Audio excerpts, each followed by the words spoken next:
Courses चलते हैं UTD के, लेकिन जर्नलिज्म का कोई ऐसा स्पेसिफिक सेंटर नहीं था। और मैं जब कभी दिल्ली बॉम्बे जाता था और वहाँ के बहुत से जर्नलिज्म के हमारे जो लोग मिलते थे, मैं जनसंपर्क मंत्री भी रहा, तो 50% से ज़्यादा जो लोग मिलते थे मैं पूछता था कहाँ से किया आपने पीजी और यूजी, तो ज़्यादातर लोग कहते थे कि मैं माखनलाल चतुर्वेदी विश्वविद्यालय के से मैंने किया है। कहा कि आप फिजिबिलिटी स्टडी करा लीजिए।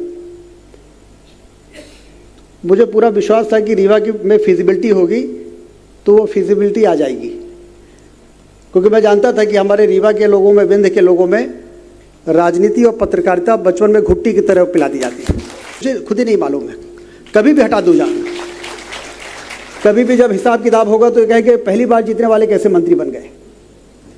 हालांकि अब तो पहली बार जीतने वाले मुख्यमंत्री भी बन जाते हैं,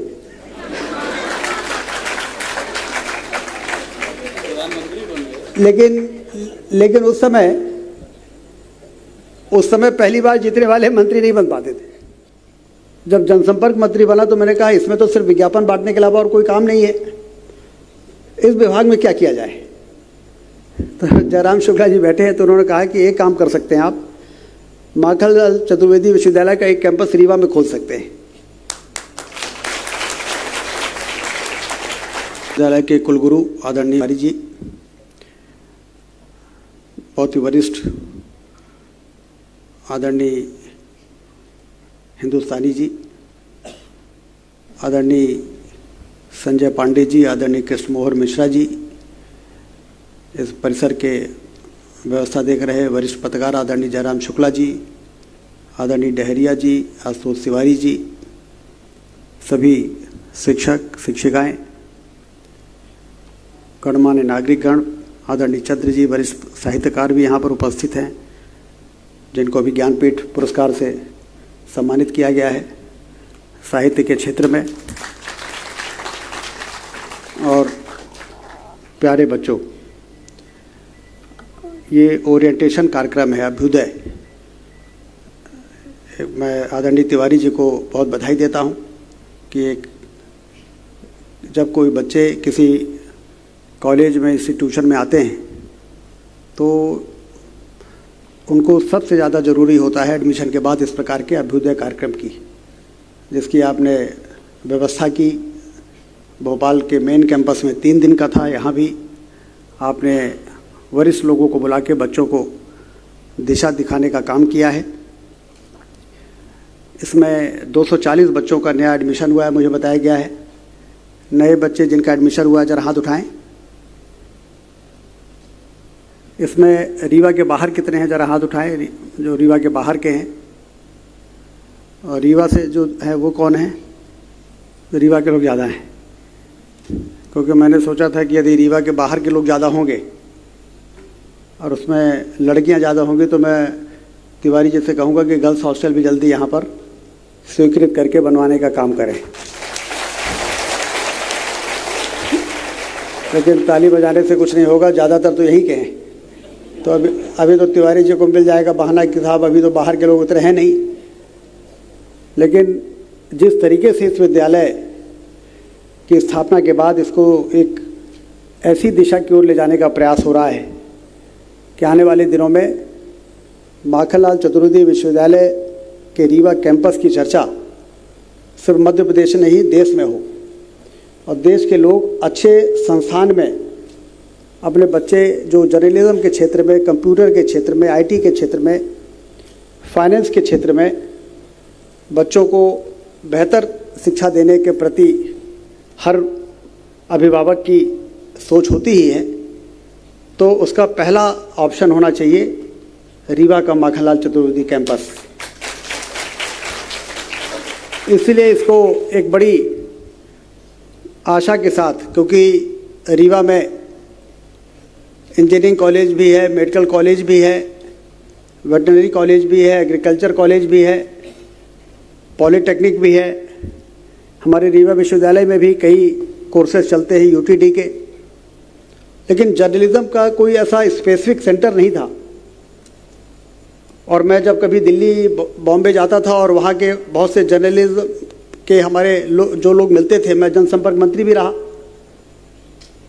तो 50% से ज़्यादा जो लोग मिलते थे, तो मैं पूछता था कहाँ से किया आपने पीजी और यूजी, तो ज़्यादातर लोग कहते थे कि मैं माखनलाल चतुर्वेदी विश्वविद्यालय के से मैंने किया है।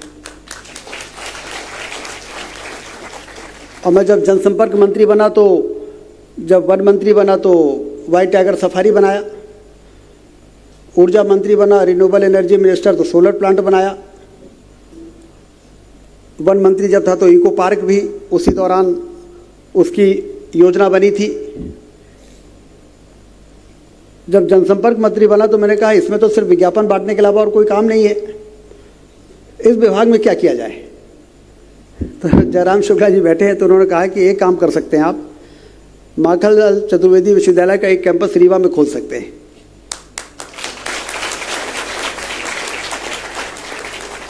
तो जब इसकी के लिए हमने वीसी को बुलाया, उस समय जो वाइस चांसलर थे कुठियाला जी, तो कहने लगे कि साहब वो तो रीवा में विश्वविद्यालय कैसे हो पाएगा, और वहाँ पे तो हमने कहा कि आप फिजिबिलिटी स्टडी करा लीजिए। मुझे पूरा विश्वास था कि रीवा की में फिजिबिलिटी होगी तो वो फिजिबिलिटी आ जाएगी, क्योंकि मैं जानता था कि हमारे रीवा के लोगों में, विंध्य के लोगों में राजनीति और पत्रकारिता बचपन में घुट्टी की तरह पिला दी जाती है।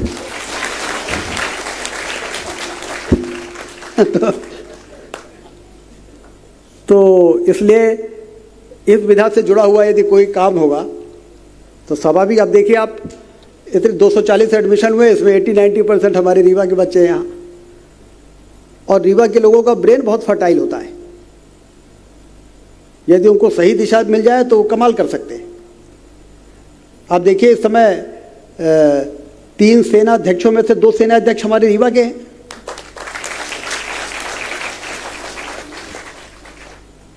थल सेना अध्यक्ष उपेंद्र द्विवेदी जी और जल सेना अध्यक्ष दिनेश त्रिपाठी जी रीवा के हैं।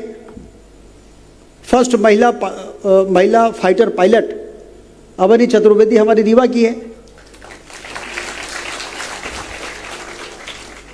जब रीवा बहुत, अब तो लोगों रीवा के विकास की चर्चा हर जगह हो रही है, लेकिन 2003 में जब मैं पहली बार विधायक बन के मंत्री बना तो रीवा को लोग कहते थे कि ये तहसील से बड़ा नहीं दिखता आपका संभागीय मुख्यालय। और मैं कहता था अधिकारियों को बुला के कि ये काम, इसकी फाइल लाइए, बाण सागर बनाना है, चुंगी क्षतिपूर्ति बढ़ाना है, रीवा का बाईपास बनाना है। तो अधिकारी मुझसे कहते थे कि आप बहुत जल्दबाजी में हैं। तो मैंने कहा कि मैं जल्दबाजी में इसलिए हूँ कि मैं पहली बार जीतने के बाद मंत्री बन गया, बिल्ली के भाग से छीका टूट गया, मुझे खुद ही नहीं मालूम है, कभी भी हटा दूँ जान। कभी भी जब हिसाब किताब होगा तो कहे कि पहली बार जीतने वाले कैसे मंत्री बन गए। हालांकि अब तो पहली बार जीतने वाले मुख्यमंत्री भी बन जाते हैं।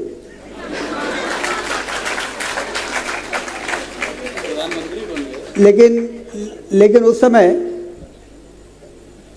पहली बार जीतने वाले मंत्री नहीं बन पाते थे, और मैं बन गया था। तो मुझे मालूम था कि कभी भी हिसाब किताब होगा तो हम किनारे बैठा दिए जाएंगे कि अभी थोड़ा इंतजार करिए, अभी थोड़ा वरिष्ठ लोगों को मौका देना है। और वही हुआ। 1.5 साल में मंत्री रहा तो मैं अधिकारियों को कहता था कि मैं जल्दबाजी में इसलिए हूँ कि रीवा बहुत पिछड़ा है। लोग कहते हैं संभागीय मुख्यालय है, लेकिन देखने में तहसील से बड़ा नहीं दिखता है। तो ये बातें हम लोगों को बड़ी तकलीफ देती हैं, इसलिए हमें 5 साल के बराबर का काम 1 साल में करना है। तो फिर वो कहते थे कि लेकिन रीवा में तो काम की संस्कृति नहीं है, वर्क कल्चर ही नहीं है, आप सब पैसा ले जाएंगे, वहाँ सब इधर उधर हो जाएगा, कुछ काम नहीं होगा। लेकिन उसके साथ साथ ये कहते थे कि रीवा के लोगों का ब्रेन बहुत फर्टाइल है। तो मुझे लगा कि कम से कम ये लोग इतना तो मान रहे हैं कि रीवा विकसित नहीं है, रीवा में वर्क कल्चर नहीं है, लेकिन रीवा के लोगों का ब्रेन बहुत फर्टाइल है, ये तो कम से कम मान रहे हैं। इसलिए यदि सही दिशा में काम हो जाए तो विकास के दम पर और रीवा के लोगों के बुद्धिमत्ता के दम पर हम हिंदुस्तान का सबसे बेहतर जिला रीवा को बना सकते हैं। और आज अब तेजी से रीवा आगे बढ़ रहा है, लेकिन ऊंचाई पर पहुंचना उतना कठिन नहीं है जितना ऊंचाई पे बने रहना। और उसके लिए ज़रूरी है शिक्षा, क्वालिटी एजुकेशन, और संस्कार से भरी हुई शिक्षा। Education without culture is like a flower without fragrance.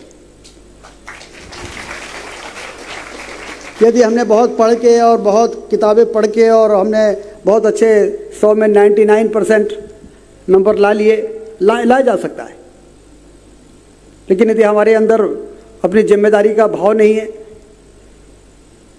मानवीय गुण पढ़ाई के साथ साथ विकसित नहीं हो पाए, यदि दूसरे के तकलीफ को देख के हमको तकलीफ नहीं होती है, अरे तकलीफ तो छोड़िए, कुछ लोगों को दूसरों को तकलीफ देख कर परेशानी खुशी होती है, जिसको हम लोग अंग्रेजी में सैडिस्ट कहते हैं, दूसरों को परेशान करके आनंद लेना। तो ऐसे लोग यदि बड़ी कुर्सी में पहुंच जाएंगे तो ये देश के लिए समस्या बन जाते हैं। लेकिन ऐसे लोग जो बड़ी कुर्सी में पहुंच गए तो उस दिन उनको ये एहसास हो जाए कि सिर्फ हमारे लिए ये कुर्सी नहीं है, बल्कि समाज और देश के विकास के लिए ये ताकत जो हमको मिली है, इस ताकत का सदुपयोग हम कैसे करें। ऐसी भावना वाले बड़ी कुर्सी पर पहुंचने के बाद रेस्टलेस हो जाते हैं। अभी कृष्ण मोहन जी कह रहे थे, जो लोग गलत नैरेटिव बनाते हैं, क्या उनकी बुद्धिमत्ता में कभी कहीं कोई कमजोरी हो सकती है? क्या सोच सकते हैं हम? उनका ब्रेन कितना तेज होगा, कितना फास्ट होगा कि वो इस प्रकार के नैरेटिव सेट करके और सोशल मीडिया का दुरुपयोग करते हैं कि चीज़ें और ज़्यादा खतरनाक हो जाती हैं। तो वहीं पर ऐसे लोगों की फौज भी चाहिए जो इसी सोशल मीडिया का उपयोग करके और उनको काउंटर करें और काउंटर करके उनके षड्यंत्रों को विफल करें और जो हमारा लक्ष्य है उस लक्ष्य को पहुंचने में हमारे देश को सफलता मिल सके। इसके लिए जागरूकता और एजुकेशन, तालीम, ये उतनी ही आवश्यक हो जाती है। इसलिए आप सब लोग अपनी पढ़ाई करेंगे, पढ़ाई में कोई कसर छोड़ना नहीं। वीसी साहब ने कहा है कि पढ़ाई के साथ साथ ऐसी पुस्तकें जरूर पढ़ो जो एक आदर्श पुस्तक के रूप में सैकड़ों साल पहले लोग लिख के चले गए। वो इसीलिए कह रहे हैं कि अपने कोर्स की पुस्तक के साथ साथ ये पुस्तक पढ़ेंगे तो हमारी पर्सनालिटी में एक परफेक्शन भी आएगा, हमें डूज एंड डोंट्स के बारे में मालूम भी पड़ेगा, इतिहास के गौरवशाली क्षणों को भी जानने का हमें मौका मिलेगा जो आने वाले दिनों में हमें चुनौतियों का सामना करने में हमारे लिए सहायक हो सकती है। ऐसे लोगों की फौज यदि खड़ी होती है तो हमारे देश को विश्व गुरु के स्थान पर पहुंचने से फिर कौन सी ताकत रोक सकती है। और आप लोग तो बड़े भाग्यशाली लोग हैं कि अब देश दुनिया की चौथी सबसे बड़ी अर्थव्यवस्था बन गया है। अब हमारे देश में जरूरी काम करने के लिए पैसे की कमी नहीं है। और जर्मनी को पीछे करके हम तीसरे नंबर पर पहुंचने वाले हैं। हम नहीं कहते, दुनिया कह रही है। और वो बड़े देश जो इस समय भारत पर बहुत टैरिफ वैरिफ लगाने की बातें कर रहे हैं, वो ऐसे नहीं कर रहे हैं। उनको मालूम है कि जापान पिछड़ गया, जर्मनी पिछड़ने वाला है और 2047 में उनका भी नंबर है पीछे जाने का। और इसलिए दुनिया जिसने बहुत दिनों तक दुनिया में राज किया है, वो भारत की तेजी के साथ बढ़ती हुई ताकत, जो भारत की वास्तव में भारत का अधिकार है, उसको देख के सहमे हुए हैं। लेकिन उनको मालूम नहीं है कि दुनिया में यदि शांति इसकी स्थापना करनी है तो भारत को ही नेतृत्व करना पड़ेगा। दुनिया को एक परिवार मानने वाला दुनिया में यदि कोई देश है तो वो भारत है। और इससे जब भारत नेतृत्व करेगा तो ना मिसाइलें दागी जाएंगी, ना लाशें बिछाई जाएंगी। अभी शायद वीसी साहब कह रहे थे कि कोई भी युद्ध किसी के लिए कभी लाभदायक हो ही नहीं सकता है। और मानवता के लिए इतना इससे बड़ा और संकट क्या हो सकता है कि रात के अंधेरे में मिसाइलें गिराई जाएं। भारत ने कभी ऐसा नहीं किया। उन्होंने तो सीधे आतंकवादियों के अड्डों को चुन चुन के और उनको उड़ाया है, पाकिस्तान में घुस घुस के उड़ाया है। लेकिन कभी भी कोई सिविलियन मर जाए या कोई डिफेंस का कोई सेंटर तबाह हो जाए, ये भारत ने नहीं किया। ये ज़रूर है कि जहाँ से पाकिस्तान के डिफेंस के वायुयान उड़ने वाले थे उन हवाई पट्टियों को जरूर तबाह किया है कि हवाई जहाज ही न उड़ पाए, उनके हवाई जो युद्ध विमान ही न उड़ पाए। तो ये भी ज़रूरी है।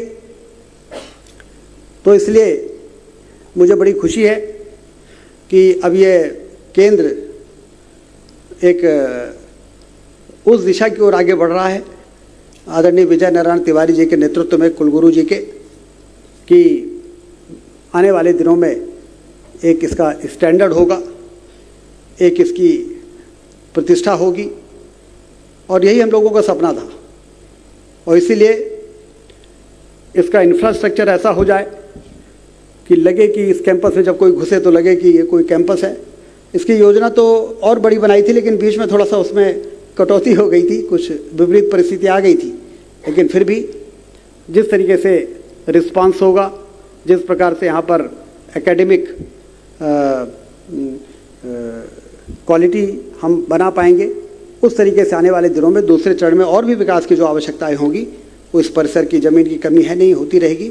और ये एक ऐसा केंद्र बन के स्थापित हो जिसमें बच्चे यहाँ पर जब आएँ तो उनके माता पिता निश्चिंत हो जाएं कि अब हम अपने बच्चे को जर्नलिज्म के लिए, कंप्यूटर से रिलेटेड जो कोर्सेज यहाँ पर चलते हैं, उसके लिए अब हमें भोपाल, इंदौर या दिल्ली या मुंबई किसी सेंटर में भेजने की ज़रूरत नहीं है। रीवा का ही कैंपस जो है अपने आप में पर्याप्त है, और यहाँ से निकलने वाला बच्चा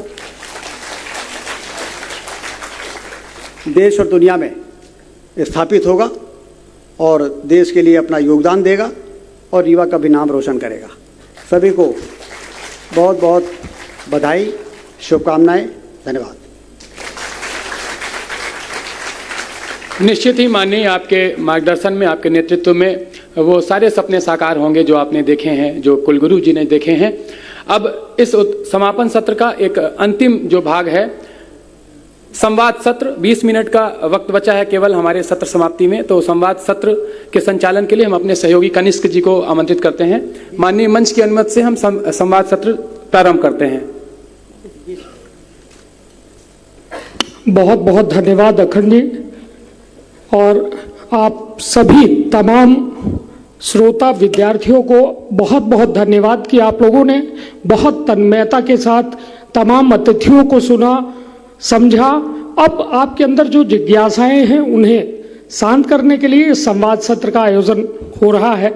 मैं तमाम आप सभी से बिना किसी भूमिका के अनुरोध करूंगा, सभी छात्रों से, कि आपके मन में जो भी जिज्ञासा हो, आपने सभी को सुना है, संजय सर को भी सुना, कुलगुरु को भी सुना। का अपना संतान के सुख से वंचित है, बहिने संपर्क करें विंध्य क्षेत्र के विख्यात पहिल टेस्ट ट्यूब बेबी सेंटर से। महिला से संबंधित कोनो गंभीर समस्या के खातिर संपर्क करें प्रतिदिन पुराना तीर्थ मेमोरियल अस्पताल कुटेही रीवा। संपर्क कर सके थे 8821000416 पर या 076623524551 पर। डॉक्टर बीना मिश्रा, स्त्री रोग एवं बांझपन विशेषज्ञ से प्रथम IVF क्लिनिक, IVF मौच तकनीकी, लेजर हैचिंग के उपयोग,